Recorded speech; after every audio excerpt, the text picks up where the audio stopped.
नमस्कार दोस्तों, क्या आप स्टॉक मार्केट में नए हैं और मार्केट से बहुत सारा पैसा कमाना चाहते हैं? तो सबसे पहले आपको इसे सीखने की जरूरत है कि आखिर मार्केट काम कैसे करता है और किन स्टॉक में जल्दी पैसे बनेंगे, लार्ज कैप, मिड कैप या फिर स्मॉल कैप में। और अगर आप नहीं जानते कि लार्ज कैप, मिड कैप और स्मॉल कैप में क्या डिफरेंस और रिस्क है, तो यह वीडियो आपके लिए ही है। इस टॉपिक को शुरू करने से पहले मैं आपसे एक बहुत ही आसान सा प्रश्न पूछना चाहता हूँ। दो प्रसिद्ध भारतीय कंपनियों के शेयर की कीमतें नीचे दी गई हैं। आपको क्या लगता है कौन सी कंपनी बड़ी है? एमआरएफ 1,11,400 रुपये, HDFC बैंक 1,541 रुपये। अगर आपको लगता है कि एमआरएफ एक बड़ी कंपनी है क्योंकि इसके शेयर प्राइस HDFC बैंक से ज़्यादा है, तो आप पूरी तरह से गलत हैं। आप सिर्फ शेयर प्राइस देखकर कंपनी के साइज का अंदाजा नहीं लगा सकते। इस सवाल का जवाब समझने के लिए कि कौन सी कंपनी बड़ी है, आपको मार्केट कैपिटलाइजेशन समझने की जरूरत है। तो भारतीय शेयर बाजार में मार्केट कैप के बारे में सब कुछ जानने के लिए अगले 5 मिनट तक मेरे साथ बने रहें। मार्केट कैप किसी भी कंपनी के टोटल वैल्यू को दर्शाता है। ये वह प्राइस होती है जिससे आप पूरी कंपनी खरीद सकते हैं।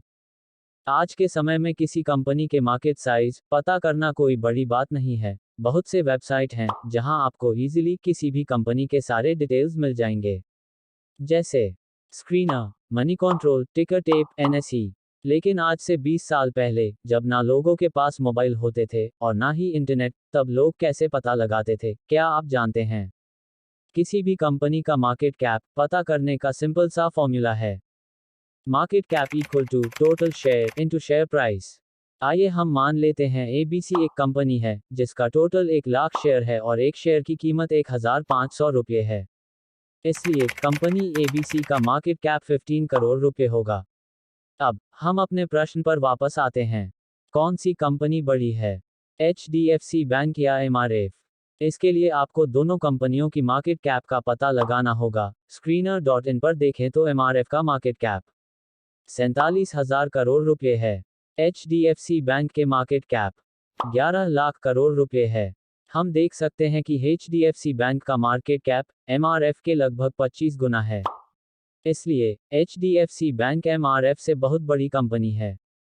शेयर प्राइस किसी कंपनी का साइज तय नहीं कर सकती। मार्केट कैप के आधार पर ही कंपनियों को large cap, mid cap, small cap में क्लासिफाइड किया जाता है। अब अगर एक्सपर्ट्स की माने तो वैसी कंपनी जिसका मार्केट कैप 10,000 करोड़ से कम हो, स्मॉल कैप कंपनी होती है। 10,000 करोड़ से 25,000 करोड़ के बीच की सभी कंपनियां मिड कैप और 25,000 करोड़ से अधिक मार्केट कैप वाली सभी कंपनियां लार्ज कैप कंपनी होती है, लेकिन सभी एक्सपर्ट की अपनी अपनी राय है। इस कंफ्यूजन को दूर करने के लिए सेबी को एंट्री लेनी पड़ती है और अपने एक आर्टिकल में बताया कि स्टॉक एक्सचेंज में लिस्टेड टॉप 100 मार्केट कैप वाली कंपनी लार्ज कैप कंपनी होगी और 101 से लेकर 250 रैंक तक की सभी कंपनियां मिड कैप और 251 से आगे सभी कंपनियां स्मॉल कैप कंपनी होगी। अब आप सोच रहे होंगे आखिर ये लिस्ट मिलेगा कहां? तो आपको ज्यादा परेशान होने की जरूरत नहीं है। ये लिस्ट NSE की वेबसाइट पर आसानी से मिल जाएंगे। इसके अलावा स्क्रीनर, टिकर टेप पर भी मिल जाएंगे। लेकिन मेरी माने तो इस बात से कोई फर्क नहीं पड़ता कि कितने करोड़ की कंपनी को लार्ज कैप, मिड कैप और स्मॉल कैप कंपनी कहेंगे। इसका एक सीधा सा फॉर्मूला है। कंपनी जितनी ज्यादा बड़ी होगी उतनी ज्यादा सेफ और ग्रोथ होने के चांसेस कम हो जाएंगे, और कंपनी जितनी छोटी होगी उतनी ज्यादा रिस्की और ग्रोथ अपॉर्चुनिटी बहुत ज्यादा होगी।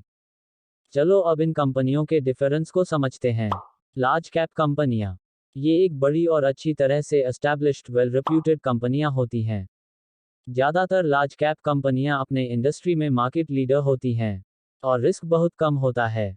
मिड कैप कंपनी, ये मीडियम साइज की कंपनियां होती हैं जो इन्वेस्टमेंट के रूप में स्मॉल कैप की कंपैरिजन में कम रिस्की होती हैं। साथ ही इन कंपनियों में कुछ ही वर्षों में लार्ज कैप बनने का पोटेंशियल होता है।